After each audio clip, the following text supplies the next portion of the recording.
March 14, 2012, my son Thomas lost his battle with the disease of addiction. I now belong to a club that no parent should ever belong to.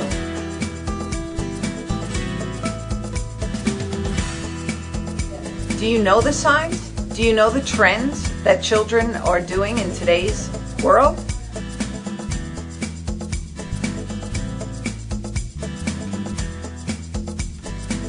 Do you know the signs and symptoms? Do you know the signs and symptoms of drug abuse? I want to empower and educate Long Islanders by bringing a force of professionals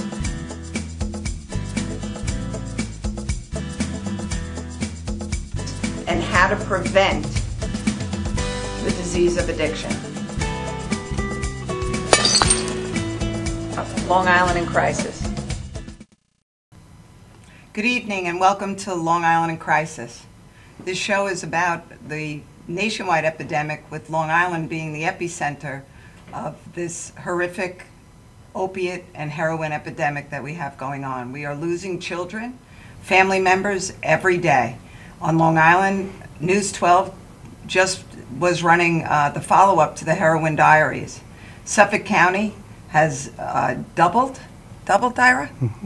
Doubled in the last 9 months, with Nassau County also climbing. We're losing a generation of individuals. So this show, we're going to educate and empower families to take their lives back, and also just to have a toolbox so you know how to deal with your loved one's addiction. And it is my great honor and pleasure tonight to have two of my dearest friends here, Terry Kroll and Ira Costell. Welcome to the show. Thank you. Nice to be here. I want to give a little backdrop. Terry lost her son, Timmy. How many years ago is it now? It'll be 6 years in August. It'll be 6 years. Six years that seems like a blink of an eye. I know that, and sometimes it seems like forever. Absolutely. And Ira, you lost your nephew, David. Yes, indeed. Yeah. How many years is it for you now? This past February 12th, in 2007, so it was 8 years ago. Wow. So we're all in that club. Yes. We're all in that club that we don't want to belong to. Right. So tonight, what I really want to talk about is how do we do this every day of our lives? And why are we still talking about it? Because I know why I do it. Because if I change one person's life, then I've done a great job. It empowers me to keep my son's memory alive, and to also make sure that beautiful young boy didn't die in vain, that we bring education to parents, because way too many parents, what's the word, Terry? Not my child. Not my child. Somebody thinks it's not their child. Never my child. So kids, I just spoke at Long Island LICR, Center for Recovery, last week. And again, 45 people in treatment, and they all, the overwhelming age is 12. 12 years old. So these are all people from all walks of life, all demographics, all education, all different, economic conditions. And it's all coming, it doesn't matter. It doesn't discriminate in any way, shape, or form. Well, this disease knows no bounds, I mean, clearly. When we think back to the heroin epidemic of the 70s, our minds revert to, the inner city tenement dweller, an urban disease in our minds. But, it's really runs the gamut from coast to coast, from Albany to Anaheim. There are people dying literally every day. By the time we finish this broadcast tonight, in the 1 hour that we have, there'll probably be at least 12 to 15 more people throughout this country who've died from overdose of addiction to heroin or opiates. I mean, you've been documenting it quite well here for many weeks, and that's why I do it, because we need to carry that message constantly. This is something that everybody deals with their grief differently. Yes. And I respect that. Some people take it privately, and some people, like ourselves, feel moved to do something a little bit more overt. And not just for the sake of David's memory and not having him die in vain, as it were, but really there are so many people out there suffering. and they don't have a voice. No, they don't have a voice. And that's what And we do. families don't have voices. And I speak for the three of us that when we were going through this, you know, did you have a, you know, clear roadmap of what to do? There was no voice. There was no, at the time that we were going through this with Timothy, we didn't even know where to go to voice our opinion or voice our struggles. There were no outlets, and that was one of the reasons we decided to speak out. We didn't know where to go. Where do you go when you need help? Right. You know, now we know you volunteer time at LICAT, Long Island Council on Alcohol and Drug Dependency. That's clearly, you know, but did I know about that? No. No, there was no literature, inkling, nothing. no, you know. We fell into treatment because of a suicide attempt. We didn't know that we could get treatment. We didn't even know there was 28 days or 6 months or how much treatment you needed. There wasn't that information back then, and you know we could sit and feel sorry for ourselves for the rest of our lives, but since Timothy started his own legacy by reporting the doctor who did this to him, we have no choice but to continue our parent job as So speaking share in that Tim's story voice. with the audience. Timothy became addicted to his prescription drugs. Like so many, really, that's So how many it starts. People do. In 4 months, in 4 months' time. And when we realized that, we took him away from the prescriptions and we said, you know, we have to find out how you live without them. And we didn't even realize that you would even think to go to the street for drugs. As a college student, a middle America kid, straight A student, would he go to the street for drugs? We never thought that.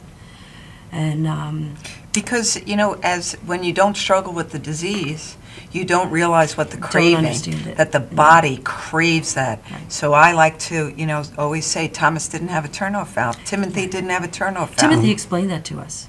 He explained it to his dad, and he said, "Dad, you really don't understand. When I wake up in the morning, that's the first thing I think about. You might think about a cup of coffee, but the first thing I think about is how I'm going to get high and where I'm going to get my drugs from. And it's constant 24/7. So now I'm having to have to fight that and not do it." And that's how he explained it to us. And we didn't really understand that until after he passed away. And we spoke to some other people who went through what Timothy went through and were able to find recovery. But they explained to us exactly what that felt like. The desperation, the pure Yeah. desperation. Yeah. And I think I probably could say the only way I can relate to that now is I wake up every day since August 29th, and my heart's like lead, and it falls to the ground, and I have to pick it up, and I gotta struggle through the day. Would I like to just lay there with Tim? Sure, I would, but I gotta pick up my heart every day, just like Timothy had to pick himself up every day. See, part of the problem is that this is a disease that defies diagnosis and resists treatment. And sometimes a parent cannot be woken up to it until something truly catastrophic begins to happen. And it's at that point, like Terry said, that what do I do? How do I help my child? We all love our children. I love my nephew, my brother and sister-in-law love David. And not that they were closed-minded to the awareness of this disease, but until it reaches like a real cataclysmic Right, level, exactly. you don't know that you need to do something. So I remember I've been working, with people in recovery for a lot of years, volunteering in different ways, and I recall some very, concerned phone calls at like 2 o'clock in the morning from my brother, when David was ready to receive help and just said, please, I need to do something, I'm ready. I got a panic phone call. Where do I go? What do I take? I drove him to Nassau Medical Center. They didn't have a bed for him. Where do I go? And parents are not armed with information. They're No. not forearmed. They're forewarned about this. Right. So, something needs to be done. You've talked about how the window of opportunity is very Oh, brief. the window of, because as soon as you start to go into withdrawal, you're going back out to the street. Right, absolutely. You're not waiting 3 days, 3 weeks for a bed to go into treatment. You're going to have to find a way to deal with that. And one of the reasons I came tonight is to try to pass the message to people, when you're not an addict or you haven't been around people who are addicted, it's so hard to kind of identify and recognize or what it is they say they're going through. Like Tim said, there comes a point in time, if you really talk to a lot of people who are struggling with addiction, they literally use against their will. People think it's just a matter of choice. Well, you made this choice, you chose to. I was just at a recent meeting that I stood in for Terry that she was supposed to speak at, and I heard the director of FIST, Anthony Rizzuto, recite a vignette which I thought was profoundly powerful and really made it understandable. He spoke about how a physician had explained that when you have the best moment that you can ever picture in your life, picture yourself in the Super Bowl with the last 2 minutes of the game on the line, with a crowd of 50,000 people, and you catch the touchdown pass that wins the game.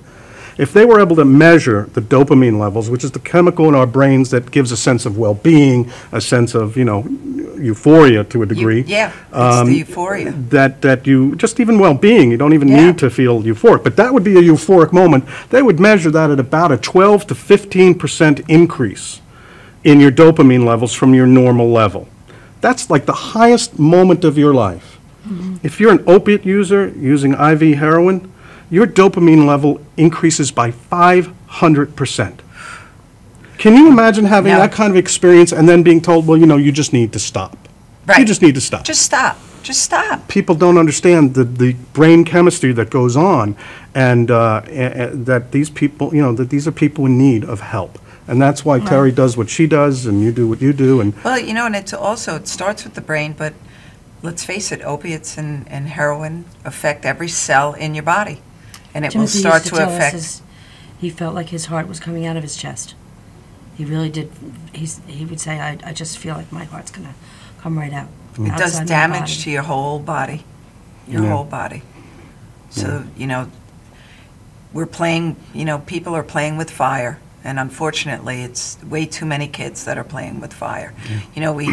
We equate it to, I'm sure I speak for the three of us, when we came home from the hospital, your mother probably held you in her arms, or you were in the carriage.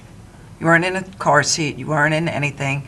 Now, to bring home a baby from the hospital, you have to be in a 15-point car seat, strap, helmet, whatever, but we do that because we don't want anything to happen to our children, because traffic has changed. Times have changed. We have to be current with what's going on in the world.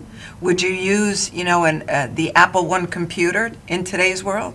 No, because technology brings us so far forward. So you need to, not think of your children at 12 as, they don't know anything about drugs, because I'll tell you, the 10-year-olds that I speak to know an awful lot about an awful lot of things. And that's why what you're doing is so terrific. The awareness is taking away the stigma from talking about it, because that's essentially what we need to do. We need to have a conversation so that this is not behind closed doors, or looked upon as some sort of less than kind of a thing. In fact, I was reading a quote on Facebook today from Senator Sheldon Whitehouse of Rhode Island, who is sponsoring a federal bill to fund and give more funds to research and study addiction and respond to it and come up with better treatment modalities and so forth.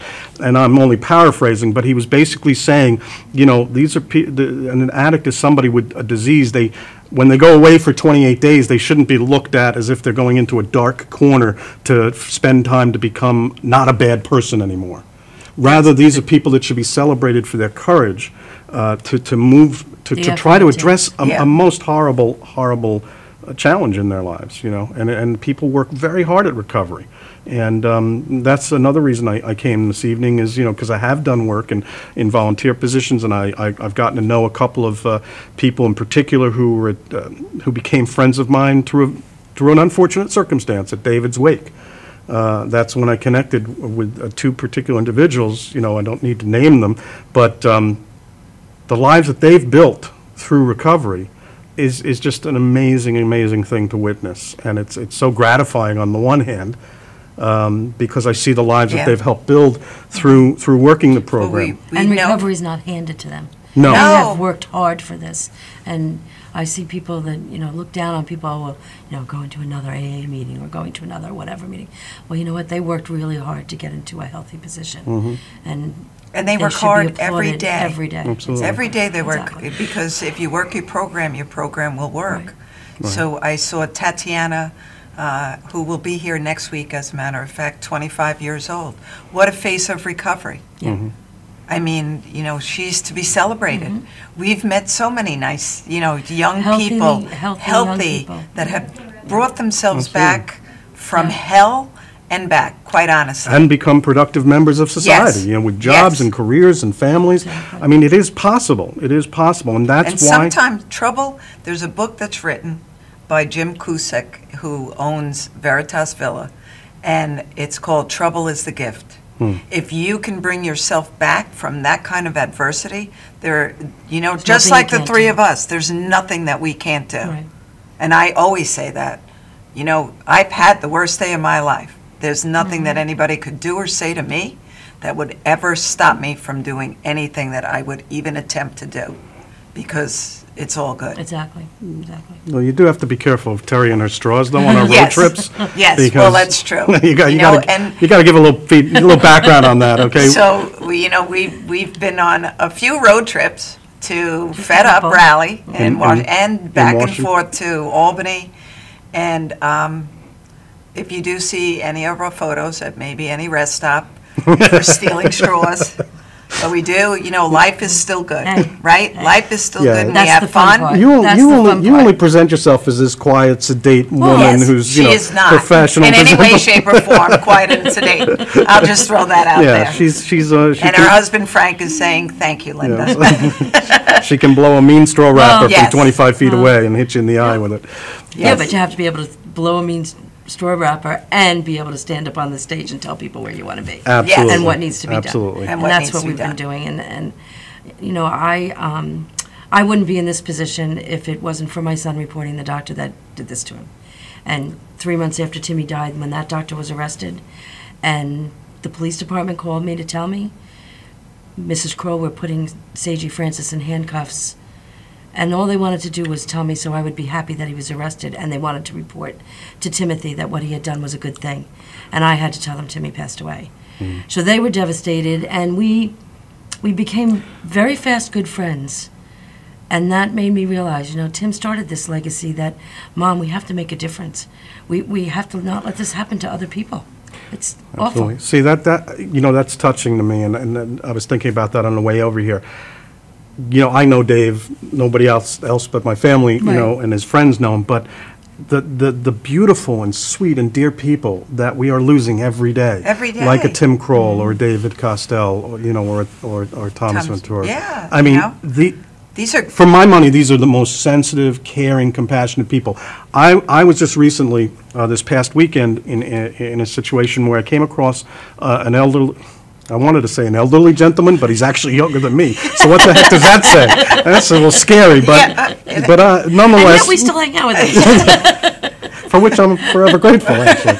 And You're you much are. older These than we are are. two of my dearest friends, two very dear friends, and unfortunate circumstance, but has brought so much joy and satisfaction to my life and to our lives to connect over this, you know, important and meaningful situation. But I'm thinking back of this gentleman who knew Dave for only a brief 4-month period of time, because Dave was fairly new to recovery.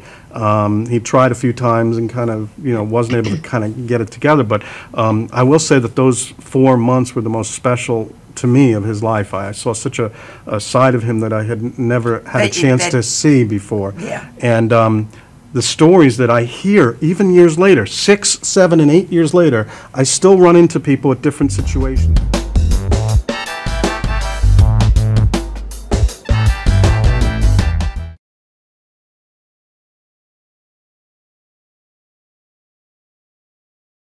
I just celebrated a 10-year anniversary in recovery in NA.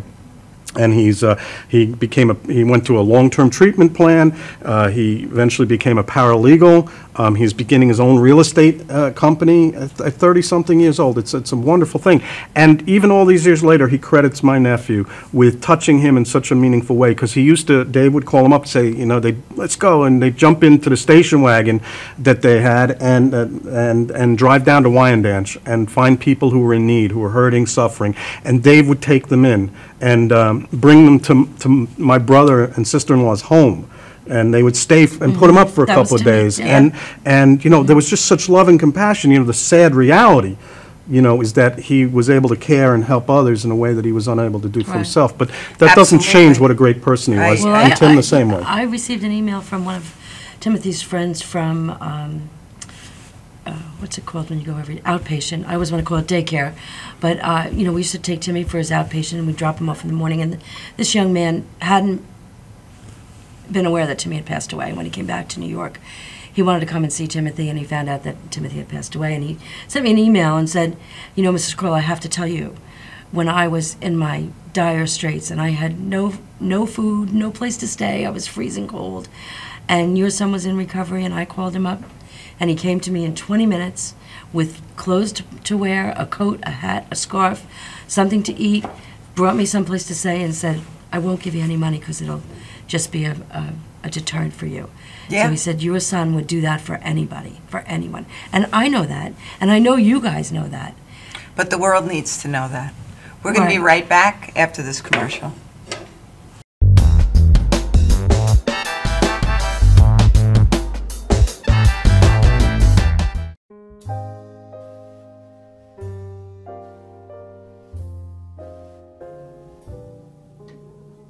My name is Dr. Robert Brevard. I'm here for Multi-Medicine in Westbury, New York. We're located at 1065 Old Country Road, Suite 214. Been here for about 15 years. The practice has medical doctors, physical therapists, chiropractors, acupuncturists. We also do pain management, and we have orthopedists on staff. Here at Advanced Multi-Medicine Rehabilitation, we've got physical therapists on staff who treat an array of conditions, from neck pain to back pain, shoulder pain. We treat carpal tunnel. We treat a lot of car accident patients, slip and falls. We treat patients with knee injuries, with ankle injuries. We have state-of-the-art equipment. We've been here for over 15 years. Vast array of diagnostic testing, from x-rays to EMGs. What is an EMG? It's a diagnostic test that allows a doctor to determine where the pinched nerve is.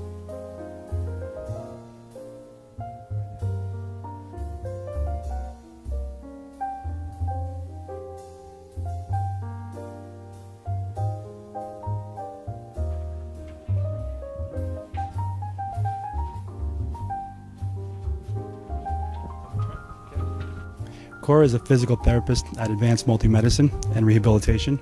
She's working on Stephanie, who was involved recently in an automobile accident. Stephanie has tight thoracic and cervical musculature, and Cora is doing some myofascial release work and some therapeutic stretching, doing it to help her with her pain. Vicky is also a patient here at Advanced Multi-Medicine and Rehabilitation. Vicky is now working her leg muscles, specifically her quadricep muscles, trying to strengthen them after an injury she sustained.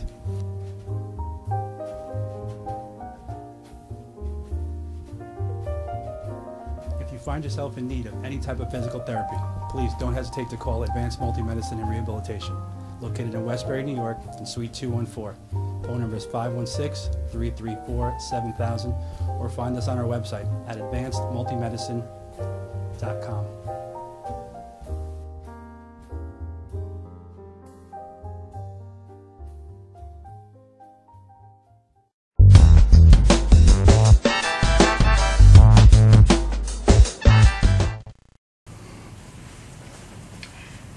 I just want to bring up that Long Island in Crisis is sponsored in part by Shield Laboratory. Shield Laboratory, a respected choice for quality clinical diagnostics. Not easy to say, all in one word. Say that 3 times faster.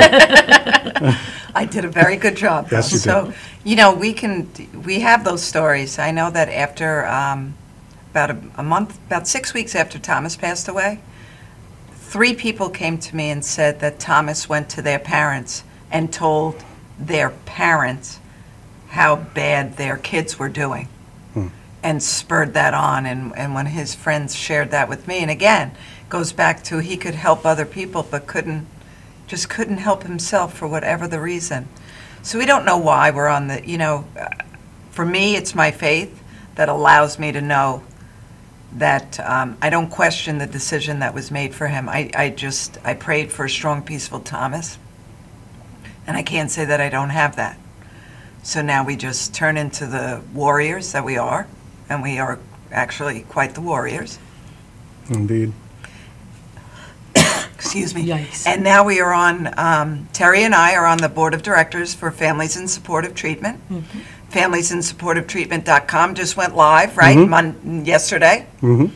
So that's very exciting. And you mentioned Anthony Rizzuto, who's the Yes. executive director, and Ira's on the advisory committee and is the legislative liaison. Correct. So I love when we can help parents try to get through something. I mean,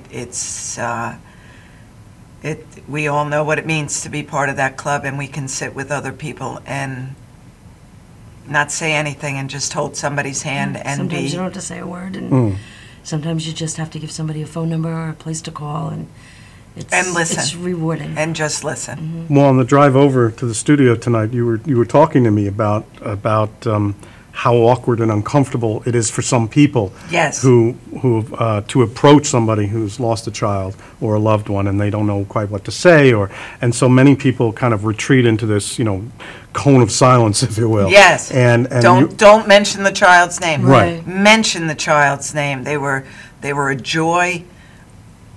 All our kids their lives were much bigger than that small spot in their life that actually took their lives. So they were joy, and the memories that we have I know they fuel my soul, and I know I'm not preaching to the choir. Yeah. So, anyone that's listening tonight, I would suggest, just say, I have no words for you. That's all that's necessary to say to someone who's... But you added, Yeah.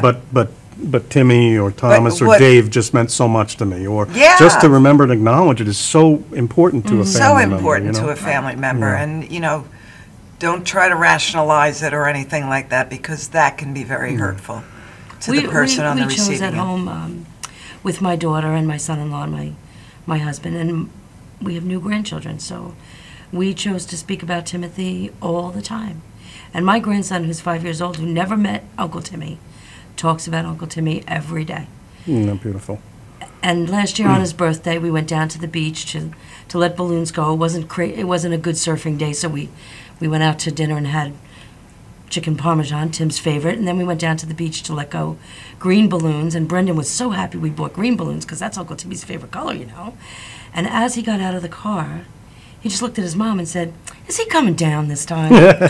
Because Uncle Timmy lives up there. And, you just expected to see him at the beach to let the balloons go. So, out of the mouths of babes, you realize that you just have to live in the moment and remember all the good things. Because those Absolutely. bad things were just nothing compared to the wonderful life I had with I wouldn't change a minute of my life to be without Thomas, to spare me of the anguish of losing him.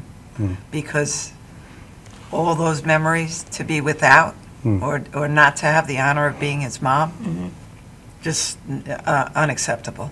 Unacceptable. Well, the good news, is that we've taken that sense of loss and that obvious grief, and frankly, you mentioned how addiction and drugs affect, every cell of the being of the addict, but, you've talked on this show also about how it affects and impacts the family in a significant way as well. Living in fear about that phone call, or when's he coming home, or what's he doing tonight, or is she going to steal my jewelry tonight, or any of the things that people Like go in your through. bedroom in your own home. So there are people who are still struggling with the disease of addiction in their families, and I dare say I don't think you could throw a straw paper in a crowd and not hit somebody who's impacted or affected Without by a doubt. addiction these days. So, And if they don't admit it, then they're only lying to themselves. right. But the point being that there's a lot of people suffering in silence, and FIST, Yes. Families in Supportive Treatment, is a vehicle where we can come together, not only for people who've lost family Absolutely, members, but but for people who are Who are struggling. now, or know somebody who is, and say, what do I do? And hopefully, familiesinsupportivetreatment.com, the FIST website, which is just in its very, nascent. Infancy. Right, beginning, will be adding to it through, with resources and links, not that we're going to advise or tell somebody where they can go, where they should go for help, but where they can go for But we help. can avail the information to them. right. Yeah, well, of course, That's we have what we do at the LICAT. FIST events, too. Right, The and- FIST event, there's sometimes 50, 60 tables of vendors, of people that can offer help. And I've been to quite a few of the events. I was at the first event with Anthony, and it's rewarding to see a family come in with just like deers in the headlight, and when they leave, they feel like they're armed Yeah. with some information. Even just one phone number is more information than some of us had. Absolutely. So- Absolutely. So- And these events, Doesn't matter how many people come, because if one person walks away with information to put them on a path of recovery for the family, you know, the person who struggles with the disease may not be open at that point. Absolutely. But the family has to change their own dynamics, because the siblings are very angry because that one, their brother or sister who's getting all the attention, and they could be getting straight A's, be the, you know, the scholar athlete, and they're being not purposefully ignored, of course, but still they're in the shadow of the bad behavior. And that leads to a lot of anger. And mom and dad not coming, you know, so much stress on the family. So to be able to go Al-Anon, Families Anonymous, you know, so many groups are out there. On some levels, Families in Support of Treatment is really Families in Support of Families. Right. Because we're trying to be there for people who are still hurting. None of us can bring back our loved ones, and it's not about us today, really. It's not about us. It's about the next person who can live a full life, like the friends I've mentioned that I see living a full life. It's giving people another chance at another day.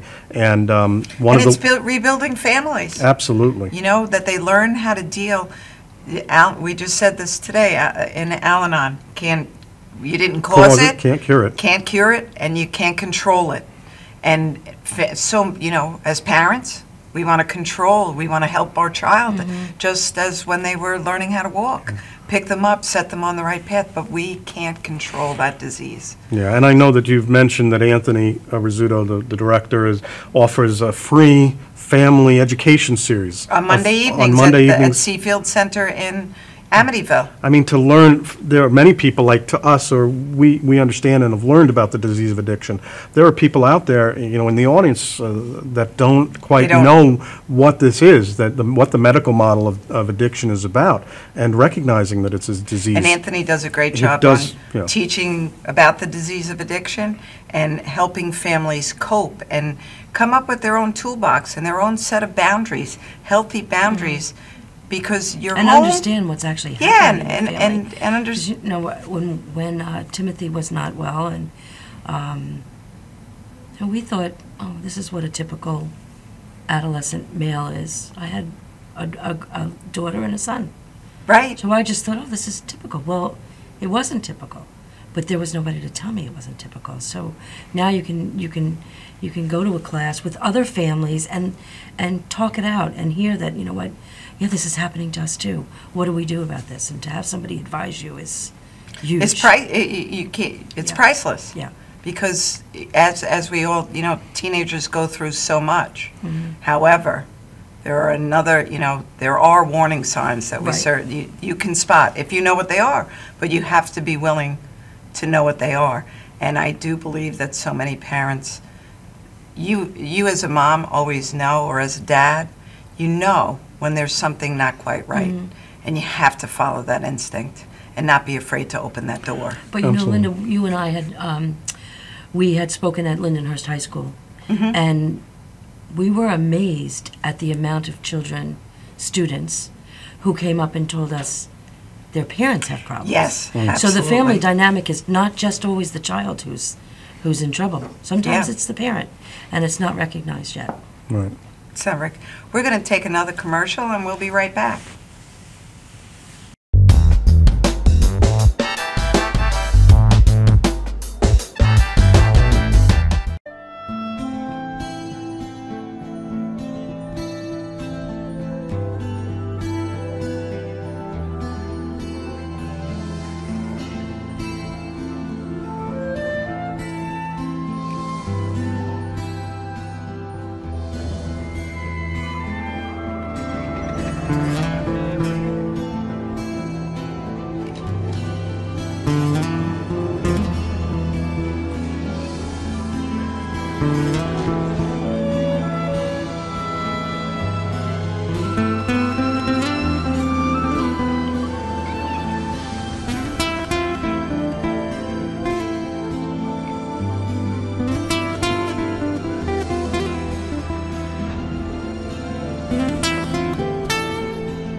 Stretching under sedation or manipulation under anesthesia is a very gentle, very precise procedure to very slowly release any scar tissue that is formed as a result of a traumatic injury. Many people ask, how does this work?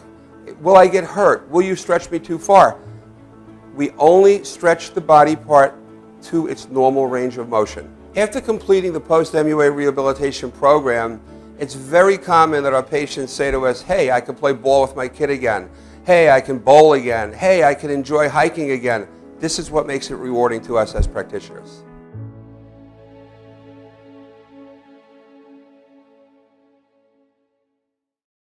After all the candles are blown out, after the last toast of the night, Cambridge paving stones with Armortec stand the test of time. Beautifully designed, built to last. Only Cambridge paving stones have Armortec, our unique process that produces a rich, distinctive color. Create your own memories with Cambridge paving stones. Visit CambridgePavers.com. Cambridge paving stones with Armortec will always look like new.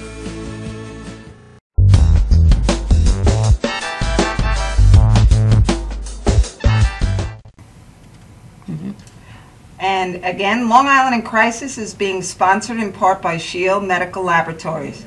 Shield is a full-service clinical laboratory that places the need of each individual patient first. Shield, a respected choice for quality and efficiency, while utilizing the most advanced technology, makes Shield a respected choice for quality clinical diagnostics. Shield is quality assured. So we'll get back to Families in Supportive Treatment. The next event is June 18th at St. Rose de Lima Church in Massapequa. The event will start around 6:30 with the forum for all the treatment providers, the vendor tables to gather information, and it's usually over by 8:30. There should be 6 speakers, and it's a wealth of information. And hopefully, again, if we reach one family, we've really done a great job. Are there going to be raffles again this time, or? I love raffles. That were amazing. I saw some of those gifts. I'm like, hey, you know, I should have bought in. I know. If I'd known. I was like, why can't I put my card in? I would have tried. But no, the events are really powerful because not only, you know, does it start around 6:30, you know, you were mentioning FIST events. I don't know if people really realize what it is. It's either at a school or a church and in a locality, and people come from all over, and they can peruse, you know, different tables of vendors and treatment supply, you know, providers, and just kind of look around for resources. And then it's followed up by a program of speakers, typically somebody who will give medical information. I've learned some amazing things. I'm so thankful that my children are a little bit more grown than, you know. I know. I'm finding out about what you talked about, the last thing about wax. The wax. It's insane, with cooking it down with butane and getting this pure paste. Pure 90% THC. It's insanity. So if you don't think that your child will have a psychotic break from smoking that every day. Right. And the smoking and the e-cigarettes, the vapes, you know. And right. I mean, I didn't know about this myself, and I'm a person who considers myself pretty clued in. And flakka is coming up the East Coast. Absolutely. So, you know, and again, wax, beeswax, dab. There's so many slang words that you, as a parent, need to be up on. You really, and don't accept those e-cigarettes as innocuous. Right. So on the 18th, you know, there'll be a forum where they'll talk about us, make a presentation to kind of give you, arm you with some information. And at the Kings Park event, there were actually 2 families that did seek treatment right from that evening. Awesome. So, that's a you know, blessing. that's a brings blessing. the treatment to an environment that's not so institutionalized. It's easier to talk to people when there's families around and you're relaxed, rather than sitting in a doctor's office and it's so strict and it just seems like we're not going to get help here. Having someone come up and say, you know what, there is help. And it's also important not to be in the middle of a crisis. Exactly. Right. Because then you can be proactive rather than reactive. Absolutely. Yeah, and parents need to be. But if you are in crisis, it's the place to be too. Absolutely. You know, either way. Where do you get 60 different treatment places that you come in and your loved one is in crisis, and right then and there we can find the best place for you? I mean, that doesn't come that. No, Yeah. that And- doesn't happen. And these events are free to the Exactly. And public. they're free to the public. So, A wealth of information, and, you know, we've all made some great friends Yeah. that are treatment providers. And they will give you the shirt off their back and, you know, scoop these families up, give them a hug and tell them, you know, it's not as bad, or we can help you, and we can, you know, we have a roadmap. and Or when, I will for the say family. too, they'll, you know, since I decided to speak out and I started speaking out originally with LICAD and with Anthony, I will say that anytime I've been asked to speak, there's always somebody there to make sure I'm okay. Yeah. And that's huge to me. You know, speaking out takes a lot. I mean, we all know. When you speak out, it takes takes a everything lot out of your out of you soul. emotionally. And so when you sit down, you're shaking. Yeah. So to have somebody come over and just say, "Are you okay? Yeah. Is everything all right?" That makes you know that this is worthwhile. That I'm coming out and I'm speaking out about the worst thing that could happen in my life. And I know there's somebody there to give me that hug that I need afterwards and make me realize I can do this again, because I'm going to need to do it again. Many times it's me, Terry. True, that's true. You know, and what we were talking about with Lindenhurst, I've spoken on other occasions, and when you have kids that are teenagers come up and say, my mom or my dad or my grandma or grandpa, it's heartbreaking that also these are kids. And they don't know where to go to get They help. don't know where to go to get help, and they didn't realize that it wasn't normal. Exactly. So speaking out in communities to me is huge too. You know, we need to go back to community parenting. So when you were a kid, if you were 3 blocks over and something went wrong, did your mom know about it when you got home? Yeah, And pretty there were no much. cell phones then. And there were no cell Right. phones, but you, all Amazing your how word neighbors- traveled. Yeah, Right. really a little too quick. in my case, yes. We need to go back to Yeah. looking out for all. These are all our children. Well, that's For why, all our children. Well, I'd like to, that brings me to what we're doing on Saturday. Yes. I joined with Copeg Community Cares Coalition, a local coalition where I lived when Timothy passed away, and It's we June decided 6th June 6th, this at Saturday, Tanner Park, Tanner Park, 4 o'clock. and 4 to that's in 7. Copeg. Yes, and And- the town of Babylon has sponsored all of the all of the town of Babylon coalitions. We've worked together for the past 6 months to put together what we're calling a Family Wellness and Awareness Day. So what a great name. What a great program. Free program, And free also, concert. if you come at 3:30, there's going to be another band that's Right. going to be there a little Right. bit earlier. So. There's free music, concert, entertainment from the town of Babylon. We have bands from Lindenhurst. We have a jazz band from Amityville High School. We have the So these hip-hop are all group from high school Copeg. bands? They're high school and community bands. That's awesome. Everything's from the community. And so we also thought about, you know, we have vendor tables from brushing your teeth to getting treatment for drug addiction. And sometimes families are not ready to speak out. So you talked about the raffles before. We decided we would have a free Chinese raffle. So when you walk in, you get a card, and we're going to say to you, go to 25 tables and get this card stamped and come back to me, and I'll give you a free Chinese auction ticket. So that is going to avail the mom or dad or child who needs to get some information but doesn't want to walk up to the table. They have to, because they want to get the free Chinese raffle. We've got some great gifts. So it put us full circle. We're actually going to avail this information to every person that walks into You that know, store. And it's the at the shame, beach. It's at the the shame beach, and the right? stigma of this disease, and Absolutely. that's why people are afraid to ask for Right. help. They're afraid to be seen. But absolutely. we know once they ask and they get to a place where they're going to get treatment for themselves and their families, that stigma is a lot easier to is deal less. with. It's less and less when you realize that there are people speaking out, and we're just regular community people.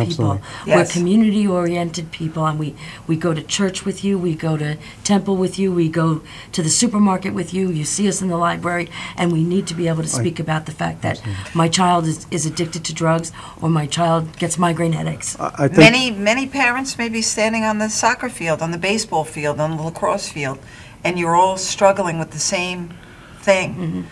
Talk about it. You know, that's a great way to find out, is it typical? boy behavior is a typical girl behavior. I think that's so important for us to do, as in our work. It's trying to put a face to addiction. That was the poster that I had That's up of it, Dave. that's right. These are our children, our young people. These are our families. They're your neighbors, your cousins. It's everybody, and there should be no stigma. I just, to finish up with the idea, I was on a website today reading an article about addiction and somebody who had passed, and you see these comments from unfortunately ignorant people saying, well, if you were a better parent, you could. No, it's not about that, and it's that kind of stigma that holds people back from seeking out help, It thinking has nothing somehow to they do did with your something wrong. parenting. It's not. It's a disease that can happen to anybody, anytime, Any any place. place. It discriminates against nothing. Right. And we'll be right back after this message.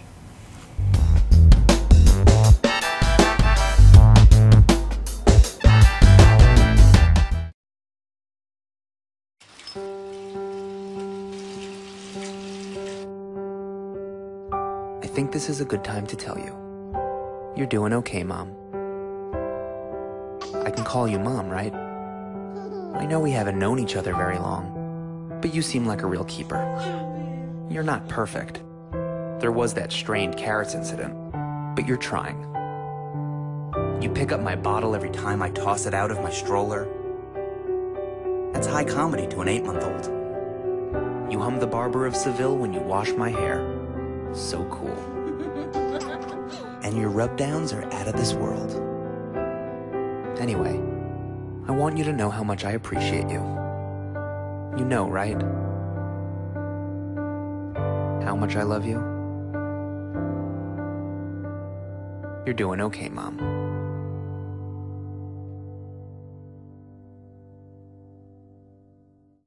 For professional motorcycle transport and towing, think Kickstart Fabrications Motorcycle Towing. Proudly serving all of Long Island, we feature expert handling and 24/7 service. So send a limo for your toy with Kickstart Fabrications Motorcycle Towing.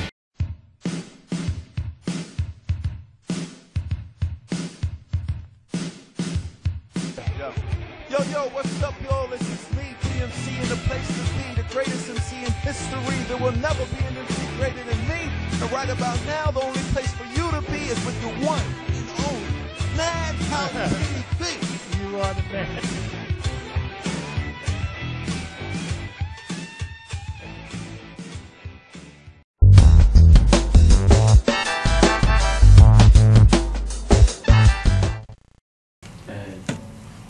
Long Island in Crisis has been sponsored in part by Shield Laboratory. Shield Laboratory, a respected choice for quality clinical diagnostic.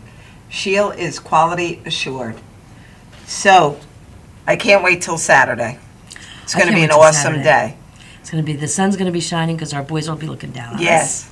So That's 3:30 huge. to 7, bring families, bring your beach chairs, bring... This is the first free concert of the summer. Oh, how awesome And I'll be is on that? a table for Fist. I'll be manning a table at Excellent. for I will Fist. actually be at Shelter Island Good. for a Hugs Retreat. weekend Oh, very with how many teenage...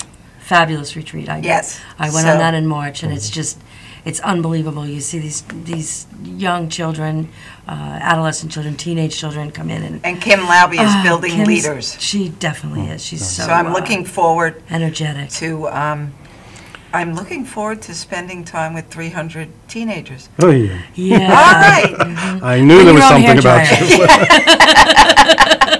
you. So we have And your earphone. Saturday from 3:30 to 7 at Tanner Park. Yeah. We have June 16th, also at Tanner Park.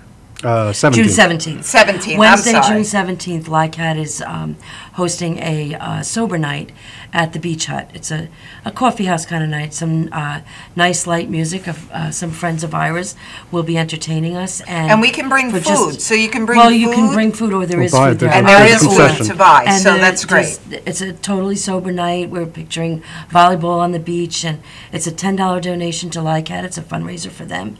And just a fun night. You know, And there'll be a raffle and there, our too, young that I can't and tell our you young about. people need Yes. more nights like this because it's going to be summer. So instead of, a lot of young Right. people still go out to clubs. So we have young people We're in looking at doing recovery. something every month. Yeah. Next month there'll be something in Patchogue, and then back again at the beach at Tanner Park, and just fun places to be. There's so many fun things to do that do not include drugs and alcohol. You know, and as young families with young children, you need to do activities that don't always include having alcohol in the mix, because if a 2-year-old knows how to open your iPhone, your iPad, they're also picking up other things that you are doing. You are always the example. So that's just something to do as a family, to go out and just, you know, be outside. We live on Long Island, best place to be in the summer. We've waited a long time for the summer and a bad winter. Yeah. Then we have June 18th is our FIST event. June 30th, there will be a Narcan training at the North Lindenhurst Fire Department at 6:30. And we also have another Narcan training July 15th. July 15th at the Copeg Fire Department at 7 o'clock. And Narcan training is, you know, if you do have someone suffering with the disease of addiction, especially with opiates, Narcan can reverse an overdose. So everyone should be Narcan trained. It can reverse an overdose and give that person the chance to go get help. And that's used, Linda and I have spoken about this many times, is that there needs to be that follow-up to help. So we need to push for something in Albany to make sure that we get some kind of follow-up. It's 100% necessary. And on that note, tomorrow, Ira and I will be meeting, well, we're leaving tonight, and tomorrow we'll be with our good friend, Avi Israel, and we will show a picture of the 4 of us at the Fed Up event at the end. We're mad as hell, and we're not going to take it anymore. And we'll be up there, and we fight. We stand in the gap for everyone struggling, and we'll be up there looking to push doctor education, 3 hours of continuing education every 2 years, so that doctors don't mean to do bad things. And you know what? When we go up to advocate, I met Avi 5 years ago, and we met at a round table for Senator Hannon, and neither one of us are politicians or officials. We were there for our kids, and Avi's a strong, very strong-minded person, and I was kind of like the meek one, but I've learned my ways, and Senator Hannon actually said, "Oh, she's from Long Island, you have to excuse her." But what we found very quickly, and working on just the few laws that we worked on, was we're received very well, and we're understood, because it is affecting our society. It's not just affecting you or Ira or me. It's affecting our whole society. So when you stand up in front of senators or assemblymen and legislators, they listen to us, because they may be affected personally, but they know that it's affecting their constituents and society. Right. There's no denying. I mean, when the statistics don't lie, there's 44,000 people yearly. That's more than, it's the leading cause of death from accidents beyond automobile accidents. Yes, it's replaced automobile accidents. This is the leading cause of death. How do we overlook this? Why is there not a more dramatic response to this? Why isn't there an outcry? You know, last year, and I love this example, we readied for Ebola, and 1 person died.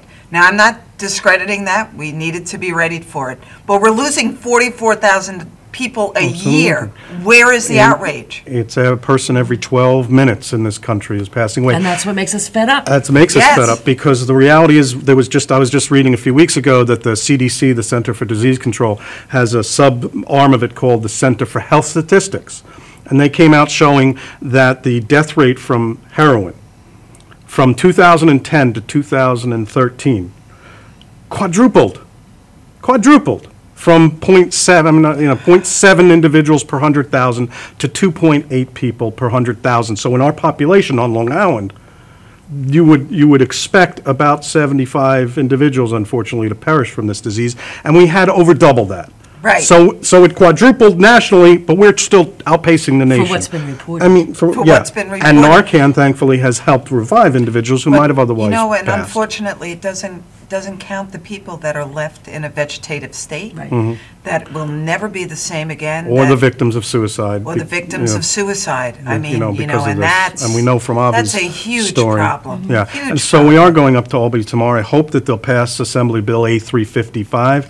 And we need anyone that's listening to call your local assembly person and or your local senator for New York State and tell them to vote yes on Yeah, these two absolutely. bills. We're hoping that'll pass, so, but nonetheless, it's just a privilege to work on these issues with the both of you.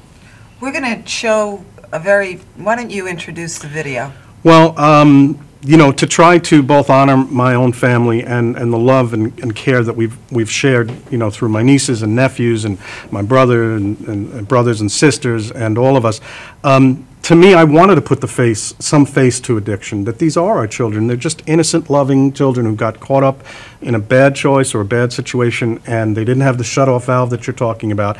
And so last year, my brother, just a while back, had celebrated an important birthday, and he's a musician, and he writes songs, and he'd written the most touching and loving tribute in memory called Dear David, which was basically a letter to my nephew. And I chose to take that song and put some pictures to it to remember him, to show the love and the beauty that we did share, and to hopefully people out there can see that these are our children and these are our nieces and nephews and sons and daughters. Thank you guys for coming tonight. I know I'll see you often and repeatedly. You know, and the one thing that I want to close with is life is still good for all of us.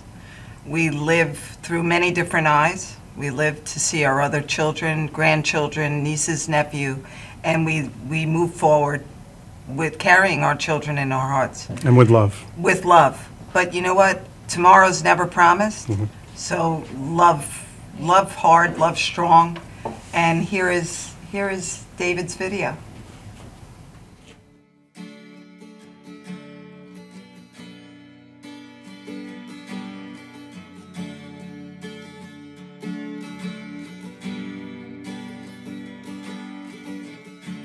Dear David, I remember how you came into this world. Mysteries and myths and legends all seem to come to me unfurled. Oh,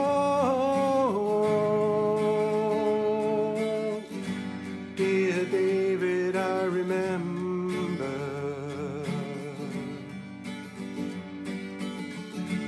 Dear David, I can see you try to take your own first step. How you raced around and stumbled, and in my loving arms you left. Oh,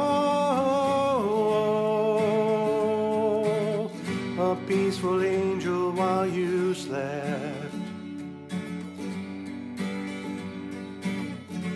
Dear David, we were happy when you were a little boy, playing videos and baseball, deciding on your next new toy. Oh,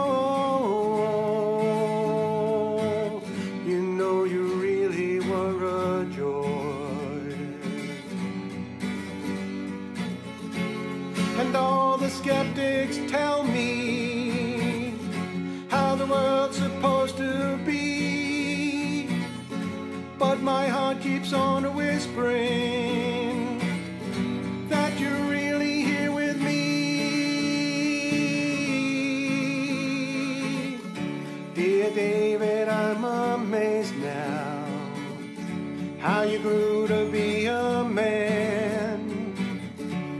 A troubled life, no question, but doing all you can. Oh, why can't they understand? Dear David, I am crying for the times you didn't see, for growing old without you. I guess it wasn't meant to be. Oh, but you will always be with me. Dear David, I am humbled by the loving in your heart. he taught me to be patient with those without an equal start. Oh, we need more loving in our hearts. And all the stages tell me that life is but a dream. I can tell you that I know now you'll come back again serene. Dear David, I am singing to try and say goodbye, telling you that I love you and how very hard I tried. Oh, to try and get you through this life.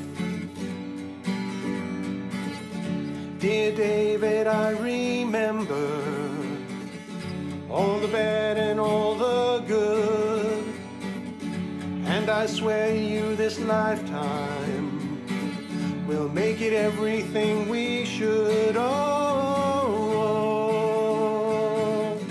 dear David, I remember. Dear David, I remember. Dear David, I remember. Dear David, I remember.